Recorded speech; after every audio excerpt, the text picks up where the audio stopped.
مجوزہ آئینی ترمیم سے متعلق ملاقاتوں کا سلسلہ جاری۔ مسلم لیگ نون کے وفد کی MQM قیادت سے پاکستان ہاؤس میں ملاقات۔ نون لیگی وفد میں احسن اقبال، رانا ثناء اللہ، اعظم نذیر تارڑ شامل۔ MQM کے رہنما خالد مقبول، مصطفیٰ کمال، امین الحق سمیت سینئر ارکان ملاقات میں موجود۔ وفد مجوزہ آئینی ترمیم پر MQM قیادت کو اعتماد ملے گا۔ MQM کی جانب سے آرٹیکل 140A کے بل کو مجوزہ آئینی ترمیم میں شامل کرنے پر زور۔ MQM کے رہنما امین الحق علی خورشیدی نے آمد پر وفد کا استقبال کیا۔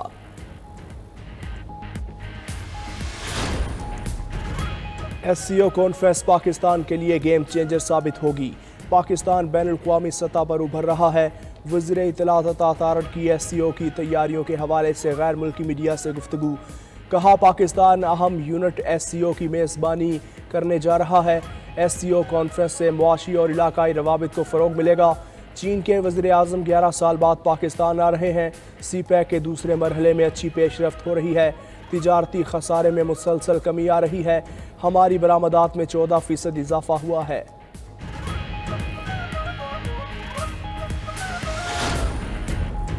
پاکستان شنگھائی تعاون تنظیم اجلاس کی میزبانی کے لیے تیار۔ اجلاس 15 اور 16 اکتوبر کو اسلام آباد میں ہوگا۔ SCO سربراہی اجلاس میں روس، بیلاروس، قازقستان، کرغزستان، تاجکستان اور ازبکستان کے وزرائے اعظم شریک ہوں گے۔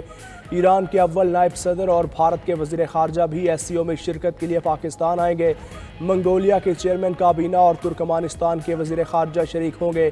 کانفرنس کی سائیڈ لائن پر رکن ممالک کے رہنماؤں کی ملاقاتیں بھی ہوں گی۔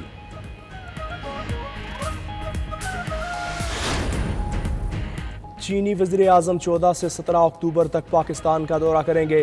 ترجمان دفتر خارجہ کے مطابق چینی وزیر اعظم شنگھائی تعاون تنظیم کے اجلاس میں شرکت، صدر زرداری اور وزیر اعظم شہباز شریف سے ملاقات کریں گے۔ اعلیٰ عسکری حکام سے بھی ملاقاتیں ہوں گی۔ خطے کی صورتحال سمیت دیگر عالمی امور پر بھی تبادلہ خیال ہوگا۔ پاک چین تعلقات، CPEC، نئے منصوبوں سمیت اہم امور زیر غور آئیں گے۔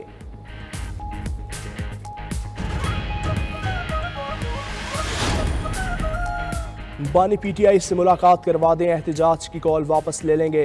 رہنما PTI شیخ وقاص اکرم کہتے ہیں احتجاج کے دوران اگر کوئی نقصان ہوا تو ذمہ دار حکومت ہوگی۔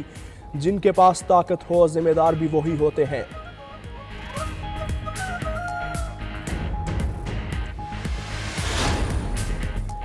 PTI کا 15 اکتوبر کے احتجاج کا اعلان ملک کے مفاد میں نہیں۔ پاکستان کا دشمن نہیں چاہتا یہاں استحکام آئے۔ رہنما MQM مصطفیٰ کمال نے کراچی میں پریس کانفرنس کرتے ہوئے کہا نعرہ آپ نے لگا دیا ہے، بانی PTI نہیں تو پاکستان نہیں۔ ہم بھی نعرے لگاتے تھے، منزل نہیں رہنما چاہیے۔ ہم بھی پاگلوں کی طرح لگے ہوئے تھے۔ رہنما کو کیا کرنا ہے ہمیں اگر منزل نہ ملے؟ ہمیں منزل چاہیے۔ PTI پر اینٹی اسٹیٹ ہونے کا الزام لگتا ہے۔ ہماری سیاست اور شکایات ملک کے وقار اور سالمیت سے اوپر نہیں۔ ملک ہے تو ہماری سیاست ہے، جمہوریت ہے۔ بانی PTI اسرائیل گٹھ جوڑ SCO کانفرنس کو سبوتاژ کرنے کے لیے سرگرداں ہے۔ وزیر اطلاعات سندھ شرجیل میمن نے کہا بانی PTI پاکستان میں سیاست نہیں بلکہ صہیونی مفادات کے تحفظ کے لیے کام کر رہے ہیں۔ بانی PTI کے تل ابیب کے ساتھ روابط ملک دشمن قوتوں کی جانب سے SCO کو سبوتاژ کرنے کی مربوط کوششوں کا حصہ ہے۔ PTI کا تھنک ٹینک اس وقت تل ابیب میں بیٹھا ہوا ہے اور پاکستان کے خلاف سازشوں میں مصروف ہے۔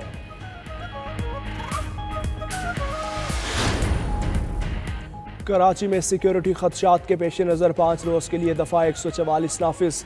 شہر میں جلد سے جلوس، ریلیوں اور ہر قسم کے عوامی اجتماعات پر پابندی عائد۔ کمشنر کراچی نے محکمہ داخلہ کے احکامات پر نوٹیفیکیشن جاری کر دیا۔ خلاف ورزی پر سخت کارروائی ہوگی۔ گزشتہ روز پنجاب حکومت نے بھی 5 اضلاع میں 3 دن کے لیے دفعہ 144 نافذ کی۔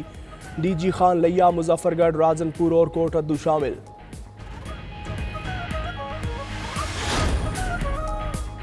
دہشت گرد اسرائیل کی غزہ میں پناہ گزین کیمپس پر بمباری جاری۔ مزید 35 افراد شہید، درجنوں زخمی ہو گئے۔ جبالیہ پناہ گزین کیمپ پر حملے میں 22 افراد نے جام شہادت نوش کیا۔ کئی افراد ملبے تلے دبے رہے۔ ادھر اسرائیل کی لبنان میں بھی دہشت گردی عروج پر، فضائی حملوں میں مزید 15 افراد شہید، 20 زخمی ہوئے۔ سرحدی علاقوں میں حزب اللہ اور اسرائیلی فوج میں جھڑپیں جاری۔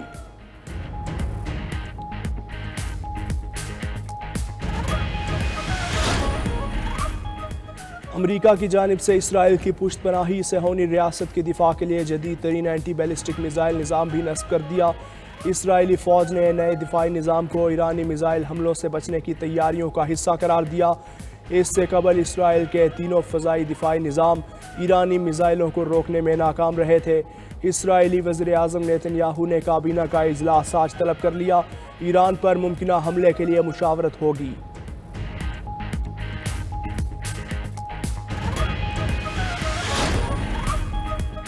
امریکی صدر جو بائیڈن کے خلاف بغاوت کی گئی اور ان کا تختہ الٹا گیا اور انہیں صدارتی دوڑ سے باہر کر دیا گیا۔ ریپبلکن پارٹی کے صدارتی امیدوار ڈونلڈ ٹرمپ نے دعویٰ کیا، ریلی سے خطاب میں کہا جو بائیڈن انہیں کیملا ہیرس سے زیادہ پسند کرتے ہیں کیونکہ کیملا نے ان کی جگہ لی ہے۔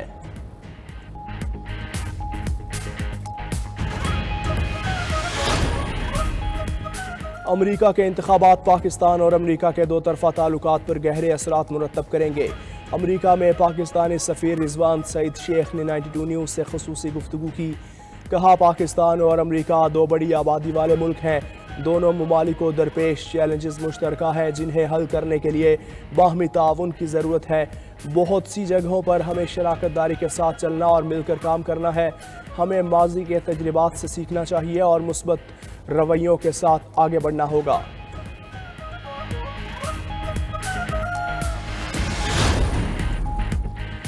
برکس تنظیم نہ تو کبھی فوجی اتحاد تھا اور نہ ہی کبھی بنے گا۔ روسی وزارت خارجہ کے مطابق برکس اتحاد کے اہم ترین مقاصد میں سے ایک شفاف اور کثیر الجہتی عالمی اقتصادی نظام بنانا ہے۔ برکس انٹرنیشنل تنظیم بھی نہیں ہے اور نہ ہی یہ انضمام کرنے والا سٹرکچر ہے۔ برکس بین الریاستی تنظیم ہے جس کے تمام شرکاء مساوی حیثیت رکھتے ہیں۔ برکس کا نیٹو سے موازنہ کیا جانا درست نہیں۔ پاکستان آرمی ٹیم کی ایکسرسائز کیمبرین پیٹرول میں شرکت۔ آئی ایس پی آر کے مطابق ایکسرسائز کیمبرین پیٹرول 4 سے 13 اکتوبر تک برطانیہ ویلز میں جاری ہے۔ رواں سال 42 ممالک کی 128 ٹیمز نے مشق میں حصہ لیا۔ پاک فوج کی ٹیم نے مشق میں غیر معمولی کارکردگی دکھائی۔ غیر معمولی کارکردگی پر پاک فوج کو گولڈ میڈل سے نوازا گیا۔ یہ جیت پوری قوم اور پاک فوج کے لیے ایک قابل فخر لمحہ ہے۔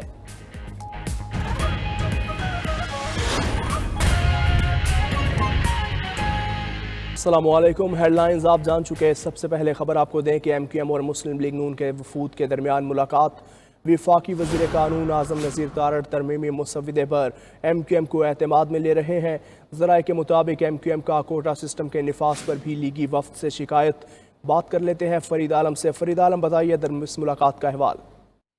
جی بالکل، ایم کیو ایم اور مسلم لیگ کی وفد کی ملاقات ابھی جاری ہے اور ایم کیو ایم کی جانب سے مسلم لیگ کی وفد پر آئینی ترمیم کے معاملے کو لے کر دباؤ ڈالے، مختلف مطالبات کو لے کر دباؤ ڈالا جا رہا ہے۔ ایم کیو ایم کی جانب سے سب سے بڑا مطالبہ جو سامنے آیا ہے وہ کوٹا سسٹم کے نفاذ پہ ہے۔ ایم کیو ایم کی جانب سے کوٹا سسٹم کے تحت ملک بھر میں ہونے والی بھرتیوں اور این ایف سی فنڈز کے اجرا کے اوپر تحفظات کا اظہار کیا جا رہا ہے، جس پر مسلم لیگ کی وفد کی جانب سے ایم کیو ایم کو یقین دہانی کرائی گئی ہے کہ جو بھی مطالبات ایم کیو ایم کی جانب سے پیش کیے گئے ان کے اوپر مسلم لیگ کی قیادت ایم کیو ایم کی حمایت کرتی ہے اور بہت جلدی اس حوالے سے ایم کیو ایم کو ایک مثبت جواب دے گی۔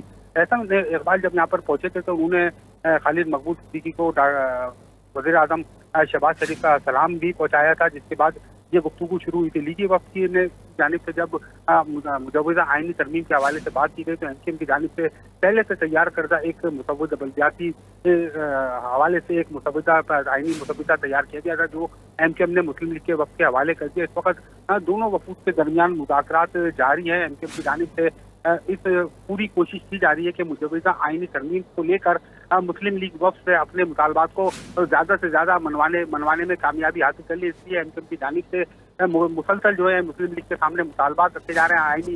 آئین کے آرٹیکل 140A کے حوالے سے بھی ایم کیو ایم کی جانب سے مسلم لیگ کی وفد پر زور دیا جا رہا ہے کہ آرٹیکل 140A کے اوپر عمل درآمد کو یقینی بنایا جائے۔ بلدیاتی ملک بھر کے جو بلدیاتی ادارے ہیں ان کو بااختیار بنانے کے ساتھ ساتھ این ایف سی فنڈ کے تحت جاری ہونے والے فنڈز کو